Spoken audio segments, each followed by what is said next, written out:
Good afternoon, everyone, and welcome to today's Biomarkers series webinar, High-Throughput Biomarker Discovery for Clinical Trial Optimization. My name is Esther, and on behalf of Oxford Global and Sapient, I would like to thank you all for joining us today. After the presentation is complete, we will have a 10-minute Q&A session. Please submit your questions through the question panel on your menu display. The full recording of this webinar will be made available to download on our secured website, and the details will be sent to you shortly after today's session. Advances in mass spectrometry resolution and sensitivity have enabled increasingly comprehensive views into the multitude of small molecule metabolites circulating in humans. These metabolites read out diverse hosts and environmental exposures that influence human health and may serve as critical biomarkers for driving early disease diagnostics, precision medicine approaches, and clinical trial optimization. In this webinar, Dr. Mo Jain will share how Sapient has established discovery as a service approaches that utilize next-generation high-throughput mass spectrometry, advanced data analysis, and population-scale data assets across more than 100,000 individuals to enable robust discovery of biomarkers that can be used to align patients, disease biology, and therapeutic interventions for clinical trials. You will learn about the role of small molecule biomarkers in providing insight into human disease biology and drug response, technologies enabling rapid identification of small molecule biomarkers of biological processes, disease progression, and drug response, including for clinical trial optimization, real-world examples of how Sapient's small molecule biomarker discovery approaches have been used to advance clinical trials. Dr. Jain is a physician scientist with more than 20 years of expertise in physiology, biomedicine, engineering, computational biology, and mass spectrometry-based metabolomics. Prior to founding Sapient, he formed and was director of Jain Laboratory at the University of California in San Diego. There, he led a multidisciplinary research team to develop next-generation rapid liquid chromatography mass spectrometry systems to probe the non-genetic landscape of disease across population-scale human studies supported by over 30 million in federal, foundation, and industry funding.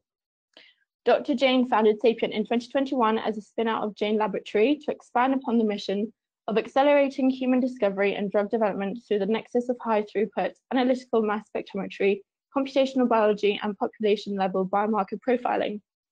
Dr. Jain has held faculty positions at UCSD since 2013, most recently as a professor of medicine and pharmacology.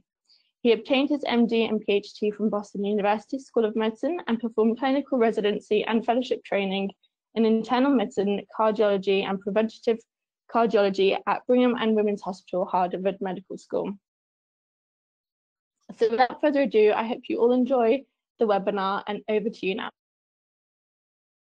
Thank you so much for the kind introduction, and we're very excited to be here today to present some of our ongoing efforts. I'm just going to go ahead and share my screen here. So as mentioned, we'll be chatting a little bit today about our efforts in biomarker discovery and how we leverage high-throughput bioanalytical tools, specifically for biomarkers within the context of clinical trial optimization. Now, the fundamental problem that we're faced with here today is the same one that many of you have spent many years working on, and this is the fundamental challenge with drug discovery. As many of you are aware, drug discovery is a challenge that's fraught, unfortunately, with failure, and there's various statistics around this, but certainly the majority of drug candidates that enter into lead optimization in preclinical studies will never see the light of day. And 1 out of 10 drugs that ultimately enter into clinical studies will ever gain regulatory approval and help patients. Now, this is really quite the challenge when we're dealing with over 90% of agents that ultimately fail through the clinical trial program. Now, when we subset this into where specific failures occur, when we look at early clinical trials, those in the phase 1, phase 2 area, approximately 70% of agents that are entering into this stage ultimately end up failing and not advancing. And arguably, this would be expected, as these are thought to be early clinical trials that really should be evaluating not only safety, but early efficacy. What's really challenging that is if we look at the terminal stages, the phase 3 clinical trials, which ultimately end up taking an enormous amount of time and expense, 50% of these phase 3 clinical trials also ultimately end up failing. Now, if we look further into why these phase 3 clinical trials ultimately fail, approximately 2/3 of phase 3 clinical trials ultimately end up failing for efficacy. So not safety, but rather efficacy, meaning at this terminal stage, the drug is not found to reach the primary endpoint. Now, oftentimes, this is not actually due to the drug itself, but rather challenges related to several different factors, including a heterogeneous disease and patient population, in which the disease itself may be quite heterogeneous, and as such, there may be variable response.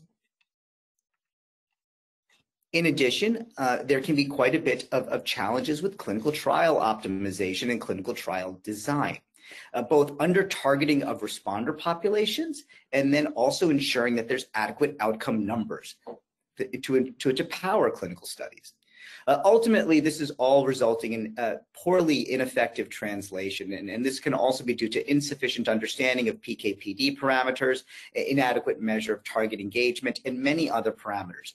Fundamentally, as sort of mentioned, what this results in is over 50% of agents entering into this phase 3 stage failing, and again, 2/3 of them failing for efficacy reasons. Fundamentally, it's not likely due to the drug itself, but rather challenges with the clinical trial structure, both due to heterogeneous disease patient populations, clinical trial design, and effective translation of the underlying agent. Now, even if we look among FDA-approved drugs, what we find is that there's great variability in underlying response rate. So if we look at over 12.5 targeted oncology therapies that have been approved in the last 20 years by the FDA, what we find is even among these agents, which are listed here on the right, that there's a median response rate of under 50%. Now, for those agents that are tested in multiple disease populations and multiple tumor types, what we find is that the more heterogeneous the disease, the more the actual response rate declines. And this necessitates larger patient populations, as you can imagine, as well as challenges in deploying these agents in an effective manner to ensure maximal efficacy while limiting any potential adverse events. Now, the reason for this has to do with a fundamental mismatch in how we develop and deploy drugs. So when we think about sort of drug development and disease diagnosis is really based upon an end pathology, whereby we're looking at a tissue specimen and a diagnosis is being made, and we have a host of individuals with a shared end pathology that all share this same diagnosis. Now, as we know, pharmacologic therapies, again, whether they be small molecules, large molecules, gene cell therapies, are targeting a mechanism by which an individual goes from a normal to an abnormal state. Now, everyone that has a shared diagnosis is fundamentally receiving the same therapy. And in doing so, what we find is that there's a portion of individuals that benefit, there's a portion of individuals that have no benefit, and there's unfortunately a portion of individuals that actually end up having an adverse event. And this mismatch between how we diagnose individuals, again, based upon an end pathology, and how we develop drugs that are targeting a mechanism from which individuals go from a normal to an abnormal state, is what causes this misalignment and ultimately drives some of the drug development challenges. And this is where biomarker-guided drug development can have profound influence on improving the overall efficacy of this drug development pipeline. Fundamentally, what biomarkers allow us to do is to take individuals, all of whom have a shared diagnosis, and subset these patients, and in essence, align individuals with their specific disease pathobiology. And in understanding their specific disease pathobiology, we can best align individuals then with the ideal therapy. And in doing so, we can optimize individuals, their disease pathobiology, and their specific therapy in a manner in which allows for maximal benefit across very diverse populations, again, all of whom share an underlying diagnosis. Now, this is more than just theoretical, and when we look in practice, this certainly has been borne out. And this is one of my favorite analyses that came from Albert Lowe, an analysis of over the last 20 to 30 years, over 20,000 clinical trials that span many, many therapeutic areas, from oncology to cardiovascular disease, autoimmune disease, vaccine development, et cetera, et cetera. And in this analysis, they really looked at all those factors that are predictive fundamentally of FDA approval, meaning the success of a drug moving through the clinical development pipeline. And what they found is the #1 predictor of whether or not a drug would ultimately be approved was whether or not that drug was developed together with a biomarker.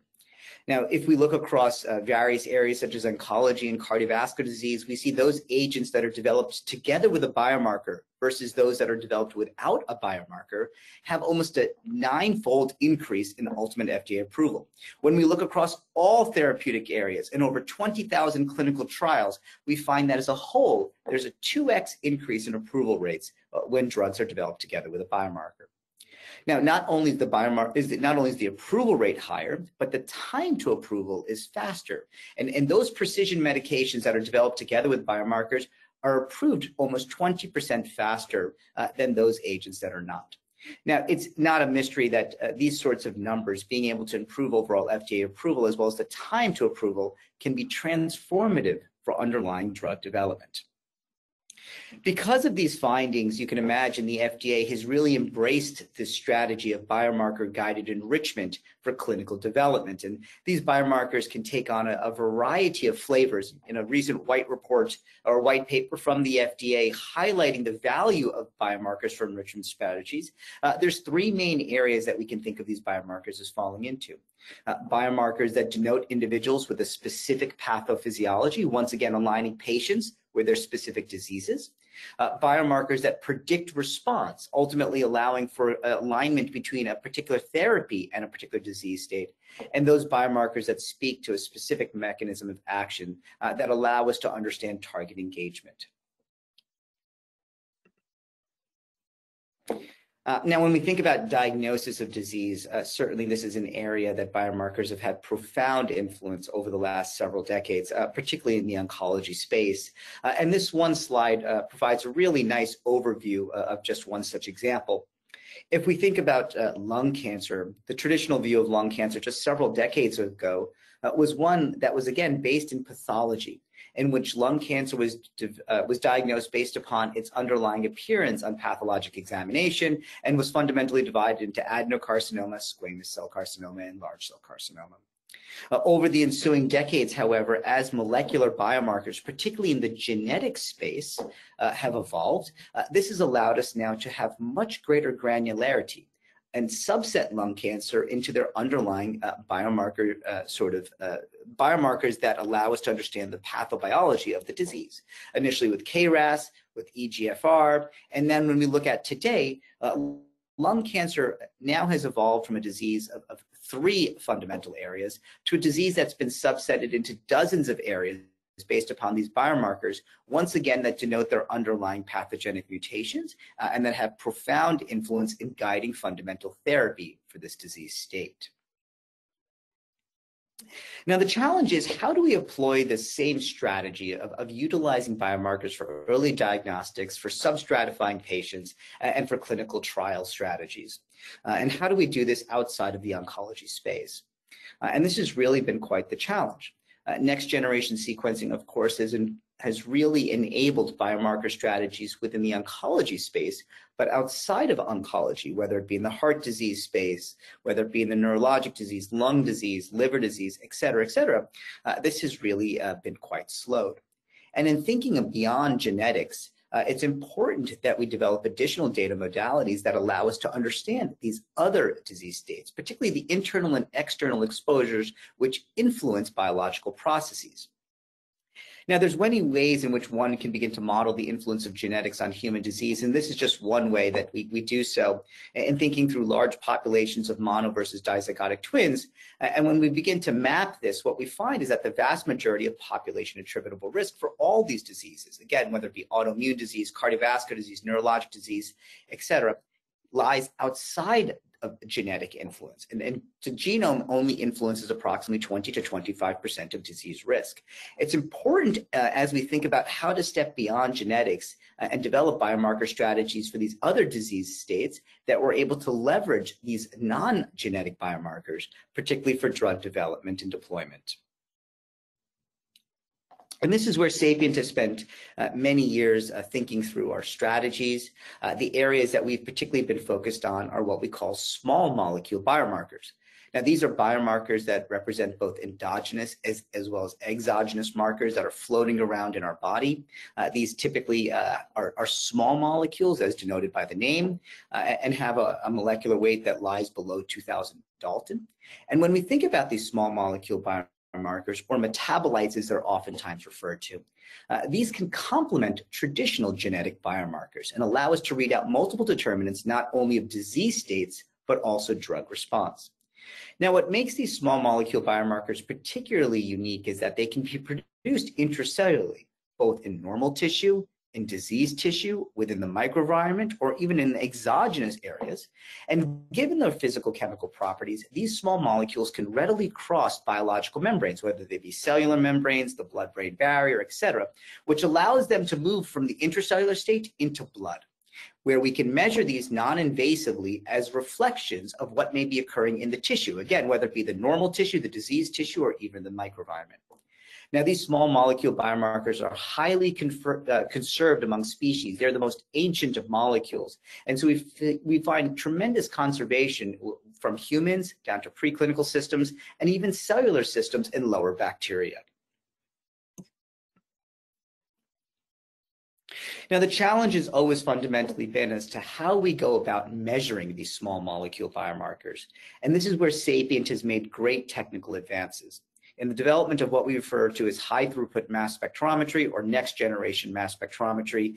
Now, these systems leverage what we call rapid liquid chromatography and couple it to high-resolution mass spectrometry. Here's just a brief video of our actual laboratory that's based here in San Diego. Now, what these instruments fundamentally allow us to do is to take any biological specimen, whether it be plasma, serum, urine, CSF, tears, tissue samples, lymphatic fluids, normal tissue, all the way down from a clinical system to a preclinical system to cells in a dish. And in any of these biological systems, we can assay somewhere in the order of 11 to 15,000 small molecule biomarkers. Now, we do this very quickly. Our analytical cycle time for analysis of a given sample is approximately 53 seconds. And given the fact that we have a fully automated and robotic laboratory from freezer inventorying all the way through processing and mass spectrometry that's completely robotically controlled, this allows us to have enormous capacity. And today we can handle several thousand samples for analysis per day. Now, in each of these biological specimens, as mentioned, we can assay somewhere in the order of about 15,000 small molecule biomarkers. And if we look at these, approximately 1,000 of these markers can be identified readily up front using commercial standards, with the remaining unknown molecules being intensively classified with using what we call 4D chemical classification. And that imparts not only their retention time on a specific column, but also their accurate mass, MS1, their MS2 chemical fingerprint, and their CCS value on ion mobility mass spectrometry. This 4D chemical classification allows us to classify and label each one of these unknown molecules and ultimately isolate that molecule for identification as needed. Now, these high-throughput systems are embedded in a very, very rigorous quality matrix, which allows us in real time to follow not only instrument performance, but chromatographic performance, column integrity, sample integrity, liquid handling, as well as many other parameters related to not only the technical aspects of our instrumentation, but also the integrity of the sample and the molecules that are being assayed. Now, when we think about what's known versus the full chemical breadth, these mass spectrometry approaches traditionally have really focused on that subset of molecules that are highly abundant in the body. And these represent only approximately 5% of the molecules that are present. By using the non-targeted discovery approaches here at Sapient, we're actually able to interrogate way beyond the 5% of known molecules as mentioned to really interrogate the full breadth of chemical diversity, which could span more than 75,000 molecules in blood in humans. Now, when we think about the types of chemistries that may be present, our technologies allow us to capture a broad measure of chemistries, everything from non-polar molecules all the way up to polar molecules. This includes both traditional metabolomics as well as lipidomics in a single run. When we think about those 800 to 1,000 molecules that are identified, these fall into a number of chemical classes, such as amino acids, nucleic acids, organic amines, central carbon metabolites, oxylipins and bile acids, as well as endocannabinoids, and many other signaling molecules, monoacyl phospholipids and nucleotides, triacylglycerols and cardiolipins, as well as tens of thousands, as mentioned, unknown molecules that may be of interest for which we perform 4D chemical classification and ultimately can isolate these molecules for structural elucidation. Now, we've coupled these technologies here at Sapient with a very large, what we call human biology database. Given the fact that our mass spectrometry systems allow us to perform bioanalytical analyses at an incredible rate, we've been able to go around the world and collect very, very unique biological specimens and analyze them through these mass spectrometers. These data, now that encompass over 100,000 human biosamples, have been amalgamated into our human biology database. This includes data not only from mass spectrometry measures, meaning these tens of thousands of small molecule biomarkers, as well as longitudinal clinical outcomes spanning more than a decade to now 3 decades of time in individuals. In addition, there's quite a bit of multidimensional other omics-based data, including genomics measures, protein and proteomics measures, microbiome data, as well as many other clinical features, including demographics and geography, response to various interventions, lifestyle factors, including diet, and as mentioned, adjudicated longitudinal clinical outcomes data over several decades of time. Now, really coupling these mass spectrometry data with this clinical information requires deep biocomputational analysis. And here at Sapient, we have a deep biocomputational team that has expertise not only in the handling of mass spectral data, but also multidimensional integration of these small molecule biomarkers with genomics and proteomics, as well as mentioned the clinical outcomes data, preclinical data, pharmacodynamic modeling, and many other factors. Fundamentally, this biocomputational approach allows us to take very complex multidimensional data and elucidate actionable single insights that we can rapidly translate forward. Now, here's one such example. We spent quite a bit of time thinking through multidimensional integration, including integrating genomics measures with small molecule biomarkers. Within the Sapient database, there's over 20,000 individuals in which we have dense genomic measures with corresponding blood metabolite measures through our mass spectrometry systems. And this allows us to fundamentally statistically begin to analyze this type of data. What's shown here on the bottom is a modified Manhattan plot looking across these 20,000 individuals with integration of the entire genome with over 50,000 circulating small molecule metabolites. Now, what we find from these integrations linking genetic and small molecule biomarkers is that over half of the metabolites circulating in blood have an actual genetic relationship, meaning we can actually map this molecule to a variant within the human genome. Now, if we look across all 20 million variants that are present within the human genome, just over 5% of these have an association with a circulating molecule. And importantly, if we look at those genetic variants that lie within the transcribed gene region, so they're actually coding within one of the 20,000 or so human genes within the human genome, we find that over 90% of these polymorphic variants actually have an association with a circulating small molecule biomarker. Now, this is an extremely important observation that allows us to do a number of things. For instance, we can begin to understand the biochemical origins of any single circulating biomarker through its integrating with genomics and understanding of those enzymatic processes and transporter systems that allow for that biomarker to be formed and transported into blood.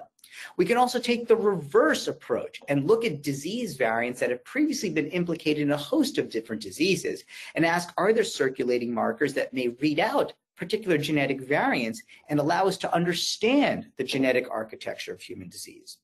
In addition to these approaches, we can leverage these integration between genetics and small molecule biomarkers to discover new target engagement biomarkers that reveal actual genetic integration and interactions that may occur, again, from small molecule, large molecule, or gene and cell therapies, and develop readouts within the blood that tell us if genes have particularly been engaged and targets have been engaged in their actual tissue of origin. Now, fundamentally, this is a tool, again, that allows us to align patients, their disease processes, and specific therapies. And there's many particular applications that can be used to accelerate drug development, both in thinking through patient stratification and safety profiling, companion diagnostics and clinical trial enrichment, understanding disease processes and identifying new targets and target validation, thinking through early disease detection to disease progression biomarkers, as well as understanding therapies, both dosing, timing, target engagement, and pharmacodynamics, as well as the toxicology of specific therapies. Now, what I'm hoping we can do in the last 10 minutes or so here is to take a moment and to walk through some real-world data. And these are some case reports we're happy to share with you today that talk about how we actually may use these approaches for a variety of different clinical trial enrichment strategies, both for early diagnosis of a common disease, for diagnostic modalities in the rare disease population, and also thinking through their application in clinical trials, including in clinical trial failures. So this first example highlights the application of these approaches for understanding early disease diagnostics, which is obviously a very important area and is intimately coupled to drug development. This is a program here within Sapient that is focused on understanding non-alcoholic steatohepatitis, or NASH, which is an incredibly prevalent disease worldwide given the obesity epidemic. But this is a disease for which diagnosis has proven to be challenging, typically requiring very advanced MRI-based imaging and or biopsy of the liver, which is an extremely morbid and challenging procedure.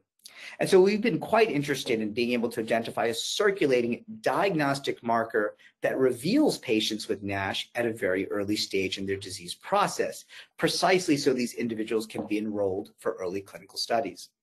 And so this is a program that began with approximately 10,000 individuals in which we had advanced imaging of the liver, as well as liver biopsy in a number of folks, hepatic function tests, as well as adjudication of diagnosis of NASH over time. And when we analyzed these 10,000 human samples that came from these individuals in this clinical study, we find, once again, there's somewhere in the order of about 15,000 markers that can be assayed in each individual. And given that what's in my blood may be a little bit different than any other individual across the entire population, there's somewhere in the order of about 50,000 total circulating small molecule biomarkers that are present. Now, we can simply begin by asking here on the left panel, in which each of these 50,000 or so small molecules is revealed as a gray dot, which markers are elevated in those individuals that go on to develop NASH relative to age, gender, and demographic matched counterparts. And when we do so, we find that there's a host of markers that are shown by the red dots on this left panel here that are altered in individuals that develop NASH after adjusting for the multiplicity of hypothesis testing here. Now, as I mentioned earlier, interrogation of these small molecule biomarkers to date has really been limited to a very small percentage of known molecules. And that's highlighted here in that when we look across all these thousands of unknown molecules, the most important molecules here for NASH are all unknown. So each of these red dots represents an unknown molecule whose structure has never been elucidated, and these have never been measured in any database in the world. Now, even in the absence of understanding the structure of these molecules, we can begin to organize them into pathways using what we call molecular networking, by which we can fragment these molecules and cluster them based upon their MS2 fragmentation patterns. When we do so, we find that 3 of these molecules here that are circled in blue on the left panel all lie in the same biochemical pathway. We can tell you how they're related to one another and what the differences are. These are unique markers that are all chemically very related to one another, again, lying in the same biochemical pathway. Now, on this middle panel, we can show this molecular networking. We can take one of these markers here that's labeled as the key biomarker. We can isolate out this marker. We can solve its structure. We can synthesize it for confirmation of its structure. It's solving an unknown molecule, and then fundamentally validate it in independent studies, both human studies as well as preclinical studies, as shown on the right. Now, when we look at independent human studies in those individuals with now biopsy-proven NASH, what we find is with increasing stage of NASH, there's an increase in the median level of this single biomarker. Now, again, this is not a panel of biomarkers, but only a single circulating small molecule biomarker. Now, one of the lessons that we're continually retaught and learn over and over again is that even individuals, as I mentioned earlier, that share similar diagnosis and similar pathology on pathologic examination can have very different clinical outcomes. And in the case of here, if we look in all those individuals that all share a diagnosis of stage 3 NASH on the upper right, we find that there's actually two distinct populations. A population of individuals that have very high levels of this marker, as denoted by the pink box, and a population of individuals with stage 3 NASH that have a much more subtle elevation in this marker, as denoted by the pink and blue box. Now, all of these individuals would be enrolled in the same clinical trial, and we have reason to believe that those individuals that have a high level of this marker relative to a lower level actually are developing stage 3 NASH for very different biological reasons, and as such are likely to have very different response to specific therapies. And this is an example by which we can use this singular biomarker not only for diagnosis, but also stratification of individuals for clinical trials. Now, as mentioned earlier, these markers tend to be highly conserved, and when we look in a preclinical model, as shown on the bottom right here, we find that this is a marker that's elevated very early on in the disease process, as soon as that there's inflammation at the site of the liver. Whereas if we look at individuals, or here preclinical animal models of a precursor state of NAFLD, we find that the marker is relatively flat. This allows us to study further the marker as well as its underlying biology. Now, as I alluded to earlier, one of the real powers of Sapient is our human biology database, and this allows us to take a discovery and amplify it over 100,000 individuals very quickly. And shown here is how we go about doing that within the context of this NASH marker. And so given the fact that we have 4D chemical characterization around this marker, even prior to underlying its structure, we can map this into our human chemical database and understand its relationship with both NASH as well as related phenotypes. So when we look across more than 100,000 people, as shown here on the left, given the fact that we have dense longitudinal information, the first question we can begin to ask is how early on in the disease process is this marker altered? And what we find is that people that have high levels of this marker relative to those individuals that have low levels of this NASH biomarker, again, this is a single circulating small molecule biomarker, irrespective of age, gender, geography, demographics, insulin, glucose levels, et cetera, what we find is that this marker denotes individuals who are going to go on to develop NASH at a much higher rate, up to 10 years in advance of actual formal diagnosis. So this is once again a marker that's released into blood at a very, very early stage in the disease process, prior to any clinical presentation or formal diagnosis, and this is a means by which we may be able to enroll these individuals for early clinical studies and early interventions prior to terminal tissue injury. In addition, we can begin to evaluate the dynamic nature of this marker, asking how does it change with age, with gender, with geography, and with time. We find that this is a marker that's remarkably stable over the course of the day and doesn't change with diet or exercise, fasting or feeding, circadian cycles. This is also a marker that's stable over longer periods of time, both a month, a year, as well as up to a decade in normal individuals. So it doesn't change based upon normal aging processes. It's a marker that's remarkably stable, once again, over geography and in individuals irrespective of diet and lifestyle. What we do find, however, is that those lifestyle interventions that result in improvement in NASH actually result in a dynamic change in this marker. So if we look in our human biology database and those individuals before and after bariatric surgery, what we find is that those individuals that have very high levels of this marker, indicative of severe NASH, after bariatric surgery have an appreciable drop in the marker, almost down to normal levels. And this is in correspondence to a change in actual liver inflammation and liver infiltration.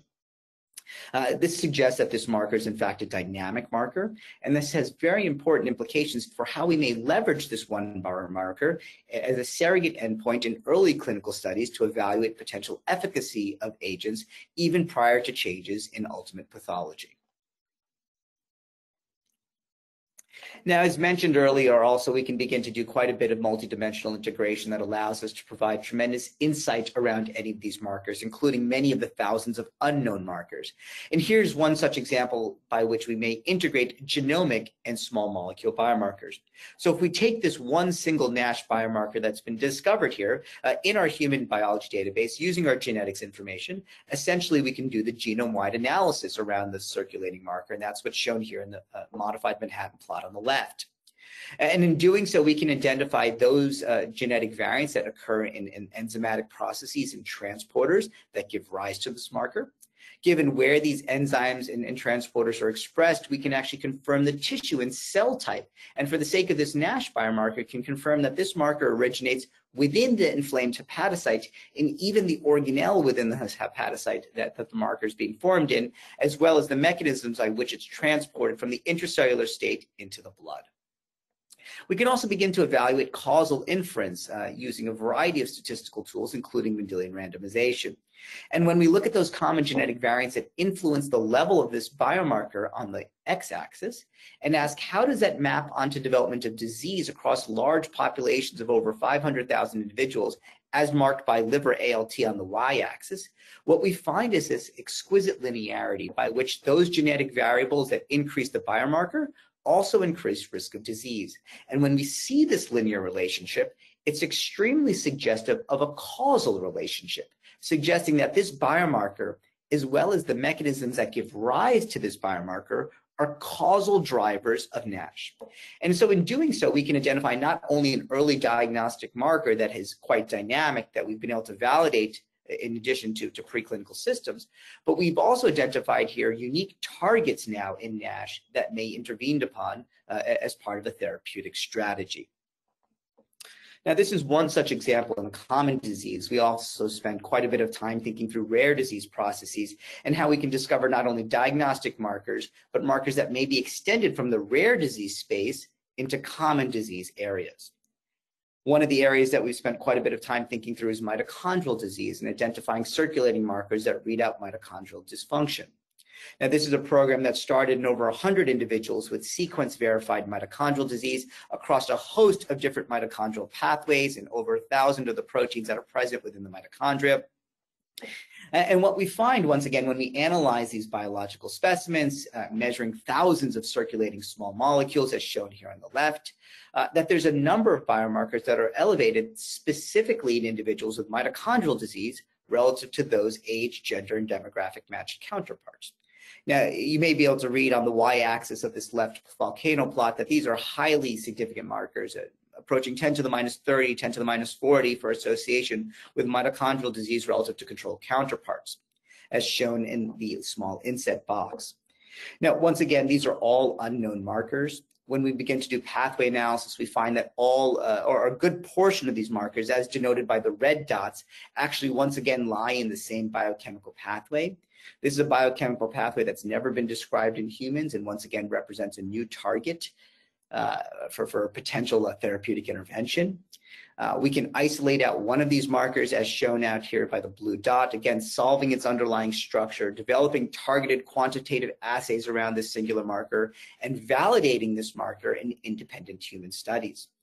In an independent human study of mitochondrial disease, we find on formal ROC analysis that this one single biomarker has an AUC of 0.8, which is significantly greater than current state-of-the-art genetic sequencing, which is quite challenging in these individuals that have thousands of potential variants that may be pathogenic. As such, this is a marker that's been advanced now to our high complexity CLIA laboratory here at Sapient for development of a clinical assay that ultimately will be used for diagnosing these individuals. As we showed the example with NASH, we can also begin to use our human biology database to understand this marker better. Through formal GWAS analysis, again, we can identify the enzymatic processes as well as the transport systems and confirm, in fact, that this is a marker that's produced within the mitochondria and then is released by various transport systems into the blood where it's present, and we can assay it non-invasively. Now, within these rare disease populations, we spend quite a bit of time of thinking about how we may be able to leverage our human biology database to extend therapeutics that are developed in the rare disease space and apply them for common diseases. And as we're well aware, there's many shared biological processes between rare diseases and common diseases. Of course, in the case of mitochondrial dysfunction, this has been implicated in a host of more common diseases, including physiologic aging in individuals. When we look across our, again, database of over 100,000 individuals, irrespective of where one in the world lives or one's underlying biology, what we find is that this is a marker that linearly increases from mid-age. So somewhere around age 50, this is a marker that starts to elevate linearly throughout the course of one's life up until age 100. And again, this is analysis across more than 100,000 diverse individuals from around the world. This is some of the first real-world evidence that mitochondrial dysfunction, again, as marked by this single circulating biomarker, is altered with the process of chronologic aging. Now, when we look at individuals, irrespective of their chronologic age, we find that those individuals that have high levels of this marker, relative to age-matched individuals that have low levels of this marker, have a much worsening mortality over time. And that's what's shown here in the middle plot. Across 30 years, what we find is that individuals with high levels of the marker, again, indicative of worsening mitochondrial dysfunction for a given age, have almost a 25% increase in overall mortality, and suggesting that this is a marker not only that reads out a particular disease or a particular biological process, but may also be leveraged for understanding survival in individuals. Not only does this read out overall mortality, but this marker is associated with the development of specific disease processes, including both incident heart failure as well as type 2 diabetes, as shown on the forest plot on the right here. These are both diseases for which mitochondrial dysfunction has previously been implicated in preclinical systems now. And this single marker, once again, is identifying subpopulations of individuals with these diseases that are particularly being driven by mitochondrial dysfunction and for which interventions in this space may prove to be particularly useful. Now, the final example I want to share with you here is really around our clinical trial strategies and how we can use pharmacodynamic biomarkers to predict drug response. And this is an area that has been of particular high interest to Sapient and a number of our sponsors and clients with whom we work, particularly thinking through failed clinical studies and how we can once again begin to understand why a drug may have failed and how we can rescue these therapies by understanding specific biomarkers.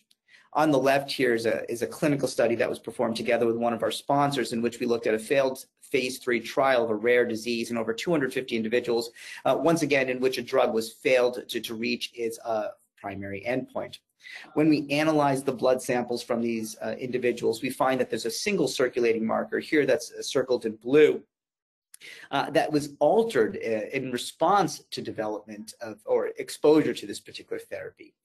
Now, when we look on the top right here in those individuals that received this therapy, both at baseline as well as post-exposure, what we find is that for this single pharmacodynamic marker, there's a portion of individuals that have an elevation over time, as well as a portion of individuals that don't mount a particular pharmacodynamic response to this therapy and likely are not actually having effective target engagement.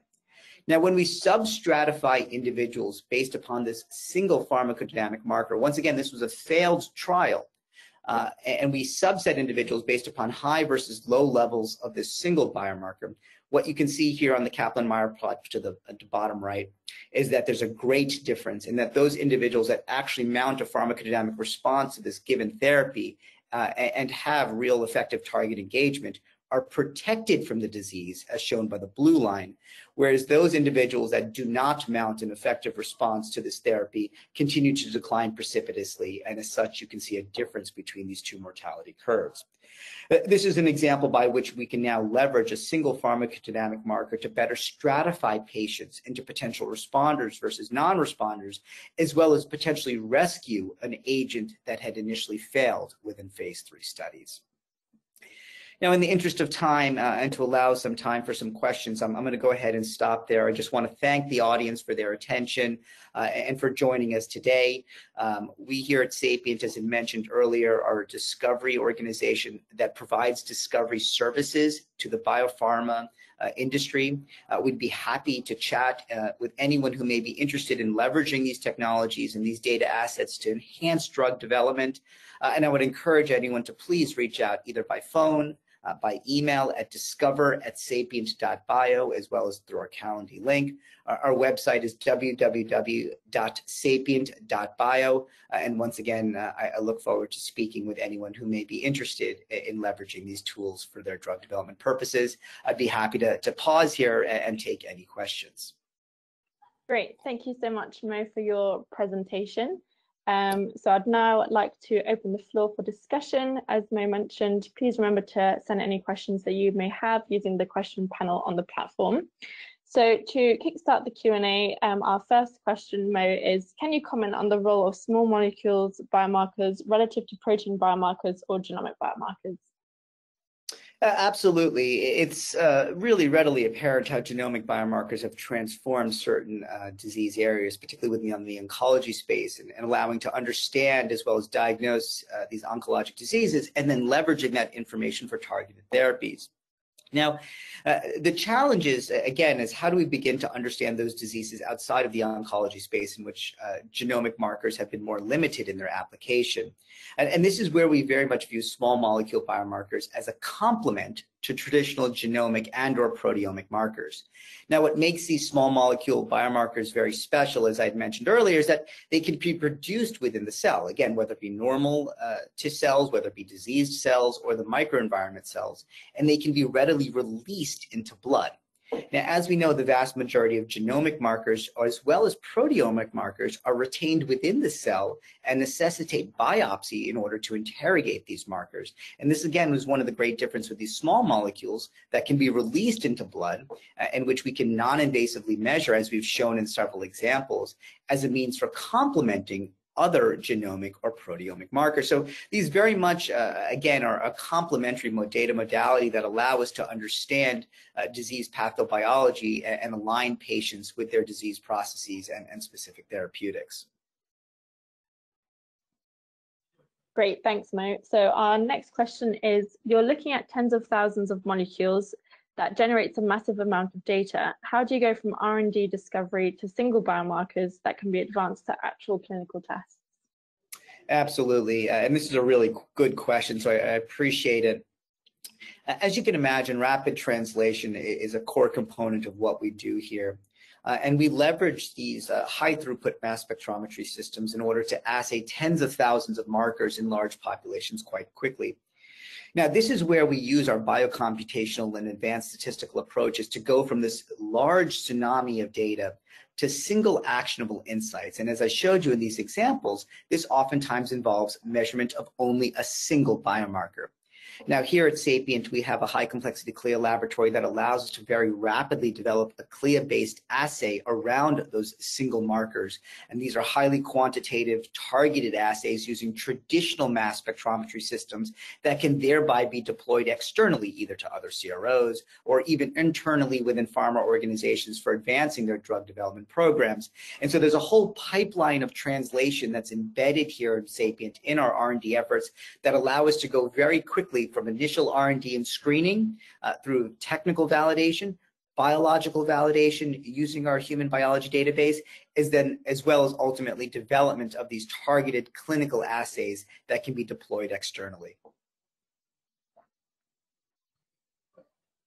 Great, thank you. So our next question is, how did you begin to link biomarkers associated with genetic variants causally to disease?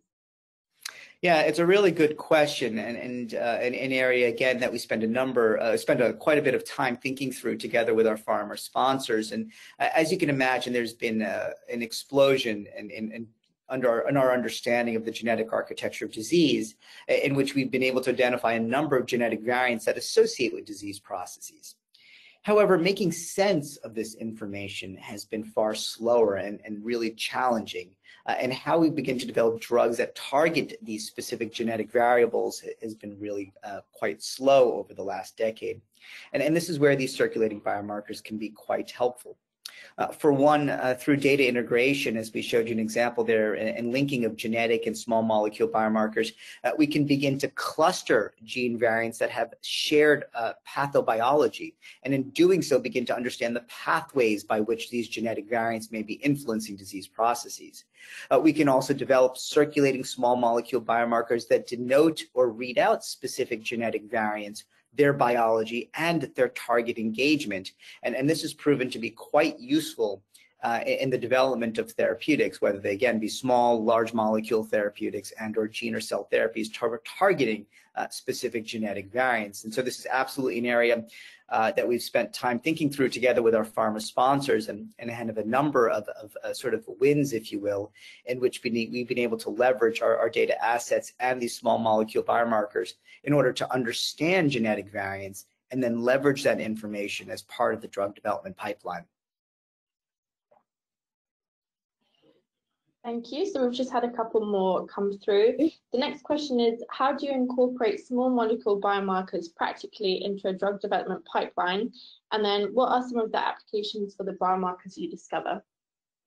Absolutely. So as you can imagine, again, these are a tool that can be applied across the continuum of drug development, all the way from very, very early preclinical studies and identification of new targets and target validation, all the way through preclinical studies in toxicology, and then ultimately into the phase 1 through phase 4 clinical studies. Now, at different stages, we can begin to ask different questions of these markers. Again, in the early clinical studies, typically focused on target identification and validation, toxicology, pharmacodynamic biomarkers, and target engagement markers.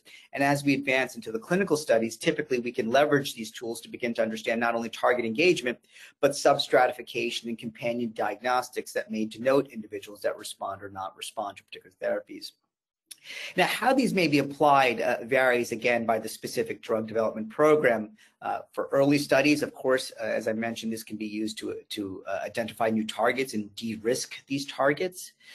In the latter stages, oftentimes we're using these approaches to understand how particular therapeutics may be operating in individuals and develop the next line of therapy or companion diagnostics that may be leveraged to better apply these therapeutics, both in successful as well as failed clinical studies.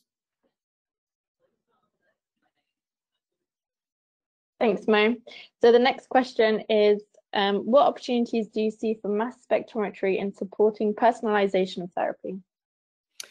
Yeah, it's a really good question, and certainly is at the crux and the heart of what we do here at Sapient. You know, genomics, once again, and the introduction of parallel sequencing has been transformative for how we understand a number of disease processes. And to be able to go from where we are today to that next stage of truly personalized therapies, we have to be able to introduce additional markers that complement genetic markers. And this is where I view small molecule biomarkers as being particularly transformative and having large potential impact over time. I would suggest that these markers, together with traditional genetic markers, will be instrumental in the near future, not only for early diagnosis of disease, as we showed you in the case of NASH, but also fundamentally in identifying the personalized therapies for individuals in a way that, again, allows us to align individuals with their specific disease biology and then ultimately with specific therapies that are targeting that specific area of biology. These markers are a complement, once again, if you will, and already are being leveraged as part of clinical medicine. If we think about creatinine or triglycerides or glucose as diagnostic markers of a number of disease states, and now being able to measure tens of thousands of these allow us to quickly evolve, if you will, these biomarkers from an R&D perspective all the way through translation. Thank you, Mo. So we have time for a couple more questions. The next one is, you said many of the molecules you capture are unknown. How do you go about identifying biomarkers of it? Yeah, so you're absolutely correct in that the vast majority of markers that are circulating in our blood today are unknown and that they've never been mapped or structurally elucidated anywhere in the world. And while this can be challenging, this also represents the great opportunity for novel discovery. And being able to assay these molecules is critical, as we often find that the most important diagnostic or prognostic markers or companion biomarkers lie in these unknown state, as we showed you the example both in common diseases as well as rare diseases. Now, the way we advance these, of course, is through what we call our 4D chemical characterization, in which we're able to classify the chemistry of these unknown markers, again, using their accurate mass, their retention time, their MS2 patterning, as well as their CCS. And that allows us to map these unknown molecules from any biological specimen into our human biology database and rapidly validate discoveries using orthogonal clinical measures, genomic measures, etc. Now, once that validation has been done, we can isolate out these markers and identify them using traditional chemical approaches, including cryoprobe NMR. Ultimately, we're able to synthesize these markers and then develop the targeted clinical assays. And this is really at the core, once again, of what Sapient does, and it's how we enable discovery. And it's fundamentally critical that we're able to isolate out and solve these unknown markers. And so this is an area we spend quite a bit of time in. Great, thanks, Mo. So I think we'll just take 2 more questions. So the next one is, can you comment on circulating biomarkers for rare Mendelian mutations versus common genetic variants? Yeah, absolutely. So in both cases, circulating biomarkers can be very important. Oftentimes we find there's a gradation of response, if you will, in that a rare Mendelian disease may have a huge change in a circulating marker, as we showed, for example, in the case of rare mitochondrial diseases. And when we look at more common genetic variants that may be targeting those same genes, we see a more subtle elevation in that marker. A classic example, of course, is LDH cholesterol with Mendelian forms of hypercholesterolemia versus more common genetic variants in the LDH receptor. LDL receptor. Now, in both cases, these small molecule biomarkers can be quite important. And this is where our genetics database here at Sapient that contains both rare coding variants as well as millions of common genetic variants can allow us to understand circulating biomarkers that may reveal both rare pathogenic mutations or, again, more common genetic variants. In both cases, we can leverage this information not only for target engagement and understanding the biology of circulating drugs, of certain mutations, but also leverage this information as part of development of therapeutics that target both common genetic processes as well as rare processes. Great, thanks, Mo. So on to our last question. In your case examples, you reduced a large number of statistically significant metabolites to a single biomarker. What is the benefit of doing this versus using a panel of several metabolites?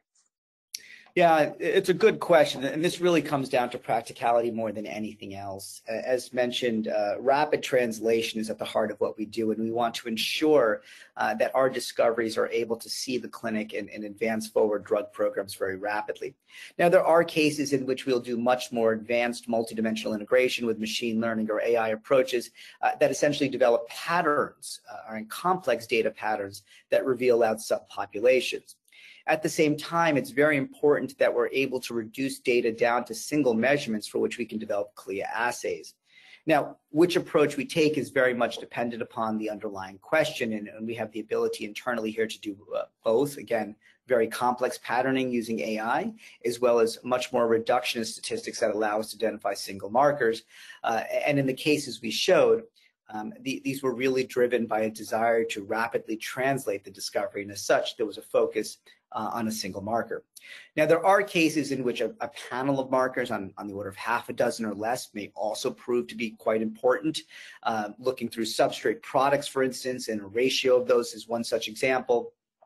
And so there are instances where we've extended from one marker to a handful of markers for diagnosis or prognosis or understanding drug processes. And certainly we're not limited by a number, but more so by practicality and what can be developed under CLIA sort of based protocols. Great, thanks, Mo. I think that's about all the questions we have time for today. I would just like to thank you again, Mo, for your presentation and for answering the questions, and for everyone for coming. So if you'd like further information regarding Oxford Global's Biomarker series, please visit our website, which is oxfordglobal.co.uk/biomarkers. So all that remains to be said is thank you everyone again for coming, and I hope you enjoy the rest of your day. Thank you. Thank you so much.